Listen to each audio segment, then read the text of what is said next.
have a total peace in our country. The revitalized peace agreement of 2018 says the government should protect special reconstruction fund to support people affected by the violence since 2013. Authorities in Bor says they cannot determine when Radio Jungle will resume broadcast after nearly a week of shutdown. Radio Jungle remained closed for almost a week now after the state government shut it down. On Friday, security personnel stormed into the station and ordered the administration staff to switch off the radio. They also took the program's director and editor-in-chief to the National Security Service unit in Bor for questioning. They were later released. According to the state police officials, the radio was shut down under suspicion that it broadcasted stories related to the failed protest organized by an online group called the People's Coalition Civil Society Action. The protest, which did not happen, was meant to call for the stepping down of the entire government of national unity. It is now 5 days and Radio Jungle is still off air. Jungle State Police Commissioner said it is not sure when the broadcast will resume. Major General Joseph Mayena Kon spoke to iRadio yesterday. I cannot tell you when this radio is going to be open, but it was closed for security reasons are clear. Then I'm sure the radio will be open. So I cannot tell you when it is going to be open. The radio was stopped, and then the reason was of putting down are on the way to be found out. If the evidence of closing down the radio is found, then there will be no problem. Major General Mayen could not explain what charges have been labeled against the radio to warrant the prolonged shutdown. For his part, Radio Jungle station manager appealed to the state government to allow them to resume broadcast. Matuar Mabio says the station has been serving the interest of the local population who depend on it for life-saving information. The radio has been helping the community, and our appeal is to let the radio to be open. Since this radio has been working, it disseminates the messages that are related to peace, COVID-19 awareness, and so forth. Our appeal is that the government should have to reopen the radio so that the community have an access to the information.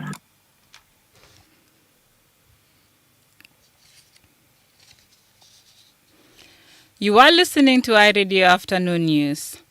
The Speaker of the revitalized Transitional National Legislative Assembly has expressed concerns about sexual and gender-based violence in the country.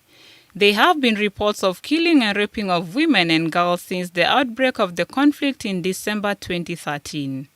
But UN reports suggest that the cases have been rising of late, especially in Western Equatoria State. There are reports of cattle-related and intercommunal fights in some parts of the country, such as Lake State, that have rocked the state for years. There are also ongoing killings in Tumbra County of Western Equatoria State and Upper Nile State where conflict persists. Gemma Nunu was speaking to MPs in Juba during the first session of the parliament. These families, they need our support. Many of them, they struggle a lot, not only directly with the consequences of the disappearance, but in terms of economical challenges, psychological challenges, sometimes administrative challenges. These families, they have a right to know what happened to their missing loved ones, and it's the responsibility of the state. These families, they need our support. Many of them, they struggle.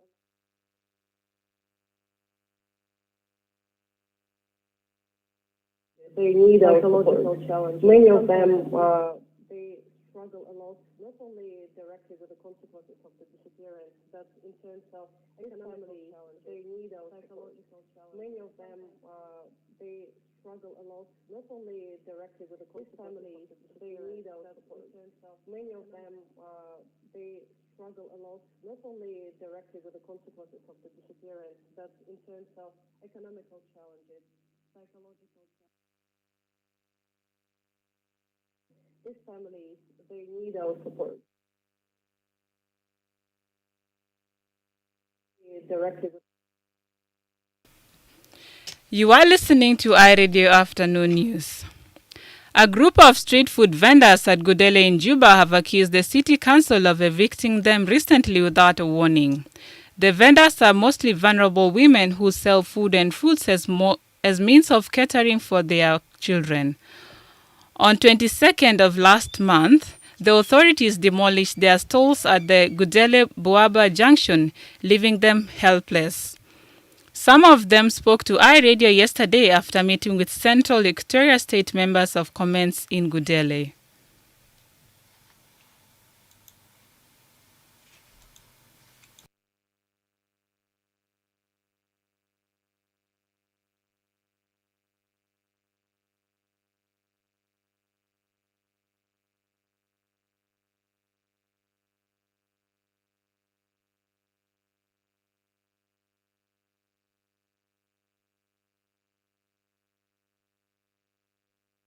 نستعفر ترى الدكان أجنبي ده بيقوم ما تشتغلوا هنا ما قال لكم ما تشتغلوا هنا يعني بيرودوا أجنبي أكتر مننا ما عندنا حق في البلد يا جماعة بس كده ما دارين دخل في كلام الكتير بس كده هو سيب لنا ما هي السكر بيشتغل فوق لحد كان ربنا فرج عيالنا اللي هو شغل إحنا كمان بيجين في بيت عيال اللي بيشتغل عندنا بيجين كعقوبات في بيت عيال طلعنا في سكة بينو أنا ما عندي زول القسايد أنا عندي 2 عيال بيت ولد عمره 7 وعمره 5 so yale kana yan defa bita majalisa ya haja kulu fogana shagol bita bizna nga namul basit de yana nga ni side yom fi bed yom lo ma fi anna binu yom lo fi ana bitala de ya wajal tala na fisika besal gi wajal na yomende ya kulu kalanta me ya de bes min yom itninu shirino badam fi mahal bitaga mlanna inage ladio mumbare usulu shakol mafi bodar kulu gi kara bojua boda ya kan ya mos wala ya fawake kan shikina skula jadal gi basit de kulu ge yakrib menda na makan gamni shfagol kan me abas mashwaya lesot tanna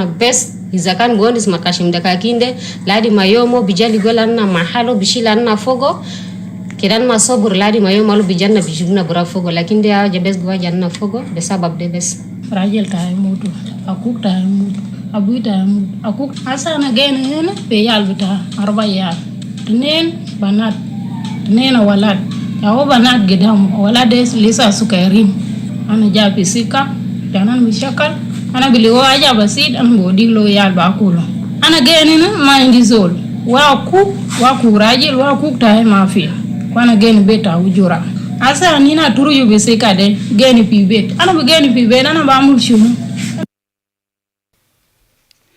For his part, the chairperson of State Chambers of Commerce, Stephen Wani, described the move as unacceptable.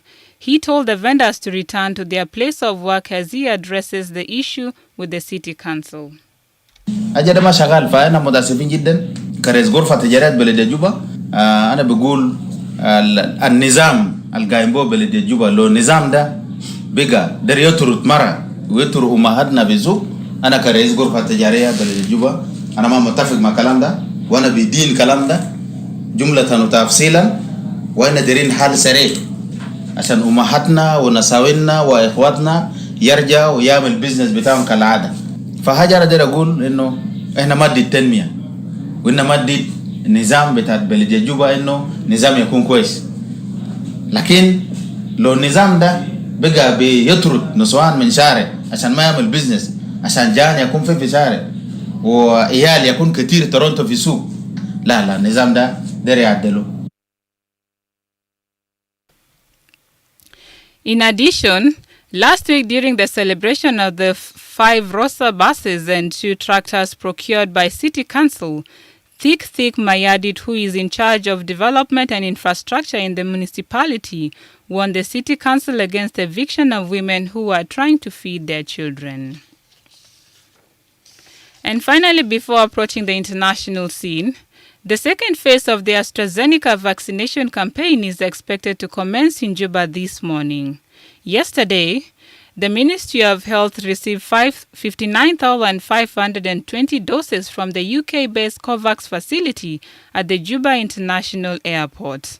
The second batch donated by the government of France is targeting primarily those who are yet to complete their second dose. There are more than 40,000 people who have been on the waiting list to complete their doses. Dr. Victory in the Ministry of Health. We also note that people are waiting for the second dose, but I assure you that from tomorrow, the three facilities, Jibo Teaching, Jibo Military, and Jibo Police will start giving the second dose. We have the records of people who are waiting for the second dose. We are aware that many of them have not met the 12 weeks timeline, and we are very committed to start giving the vaccine. The donated vaccine is said to expire within this month. France's deputy head of mission to South Sudan has encouraged the health authorities and partners organizations to ensure the vaccine is used by the end of this month. Xavier Vijoas Renard says he is concerned about the hesitance by the public to take the vaccines. There are actually two challenges to address. Hesitancy in the population, and we have to work hard in convincing the public to get vaccinated as one of the surest and fastest way out of this pandemic. The other challenge is to make sure that these doses will be disseminated as soon as possible all across the country. Those going for the second dose are required to produce their vaccination cards in order to have the jab injected into their arms. You are listening to iRadio News, and now to the international scene. My colleague Lugala Mulai joins us. Hello and good afternoon, Lugala. Hello and good afternoon, Yara Jack. Now let's take a look at what is making headlines in the region and the international scene. The body of a British journalist killed by armed robbers while on a reporting trip to Ghana is being repatriated on Wednesday. Said Ali Ahmed, 31, from Hartlepool in northeast England, worked for the UK-based Muslim television Al Madhiya International Network. Mr. Ahmed leaves behind a wife and two children. The young journalist was filming a documentary when armed robbers ambushed him and his crew as they traveled on a major highway last week. Elsewhere, South Africa's former President Jacob Zuma has accused the judiciary of not trusting a medical report by military doctors. The former president has refused to undergo a medical examination by the doctors selected by the prosecuting authority. The military doctors are responsible for the health of all former presidents and have already filed a confidential report on his fitness to stand trial. Mr. Zuma's foundation spokesperson Muzwanele Manye told ENCA television that the former head of state was tired of his health being doubted. Finally, President Joe Biden on Tuesday defended his decision to withdraw U.S. troops from Afghanistan, a move which opened the way for the Taliban militants to return to power. Staying longer was not an option, Biden said in an address to the nation, a day after the end of the 20-year U.S. presence in Afghanistan. He praised troops for organizing an airlift of more than 120,000 people wishing to flee the Taliban regime. The Islamist militants have been celebrating their victory. That is all making headlines in the region and the international scene. Back to you, Yara Jack. Thank you, Lugala. And now to the world of sport. My colleague Jordan Yamba joins us.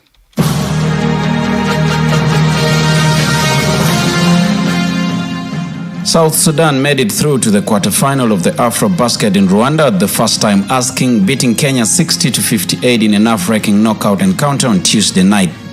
The Bright Stars started the match very strongly, scoring the first 11 points to no response from the opponent. Their dominance continued in the second quarter as they ended the period leading by 15 points. Kenya, however, rallied back in the last two quarters to set up a tense finish to the game. Kenyan guard Albert Odero was at the center of things, finishing as leading scorer with 18 points, while teammate Taylor Ongwe contributed 10 rebounds and 5 assists. Marenga Quoth was the best performer for the Bright Star with 10 points, 5 rebounds, 3 assists and 1 steal. South Sudan next faces Tunisia for a place in the semi-final tomorrow, September the 2nd. Now to the roundup of transfer deadline day.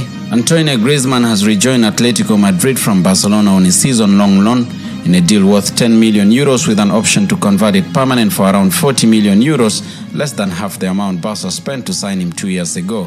Atletico said the deal is an initial one-year loan with an option to extend for a further year, while Barca added that the deal contained an obligation to permanently sign Griezmann. Atletico will pay the player's wages in full. The Catalan Giants replaced Griezmann with Sevilla striker Luke de Jong arriving on loan.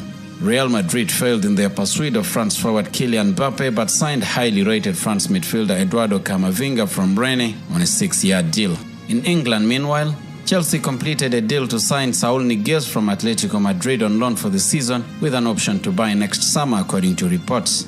Daniel James moved from Manchester United to Leeds United for reportedly £30 million following the return of Cristiano Ronaldo to Old Trafford. Arsenal signed Bologna defender Takehiro Tomiyasu, while right-back Hector Bellerin left to join Real Betis on loan. Premier League clubs spent £1.1 billion sterling on transfers during the window, 11% lower than last summer's total of £1.3 billion.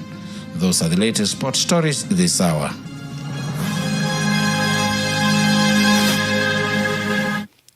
Thank you, Jordan, for that. And now to end this news bulletin, here is a recap of the headlines again.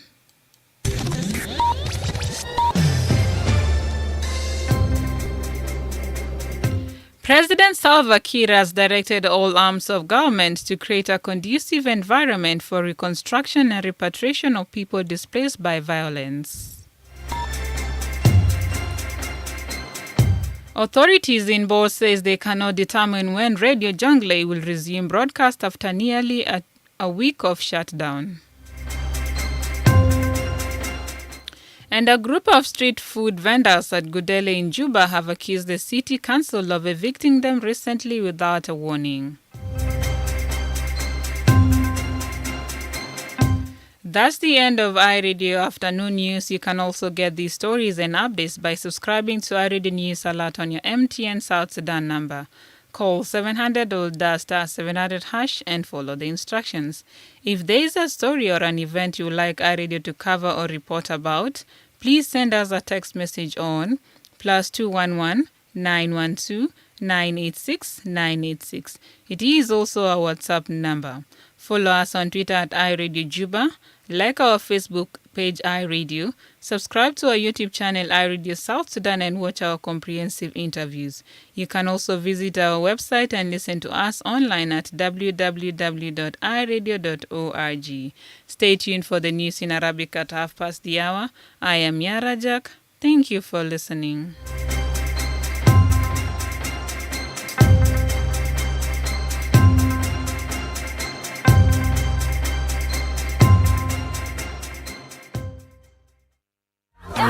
When MTN promises, it fulfills. MTN Ashura promotion is on, and the winners are here to testify. My name is Renga Jack. I win the car from MTN, and I'm happy with them. I'm welcoming all of you. You can recharge your 9 and then you try to play the game. When there is a chance, you can still win, and I'm happy for that. Thank you. It's not too late, and you too could be like him. With the MTN Ashara, recharge 1,000 South Sudanese pounds or more to enter the promotion. MTN has 10 cars to give away. Other goodies include motorbikes, cash prizes, free airtime, bundles, and so much more amazing goodies from MTN. To win, recharge 1,000 South Sudanese pounds or more on MTN. MTN Ashara breads together. Terms and conditions apply.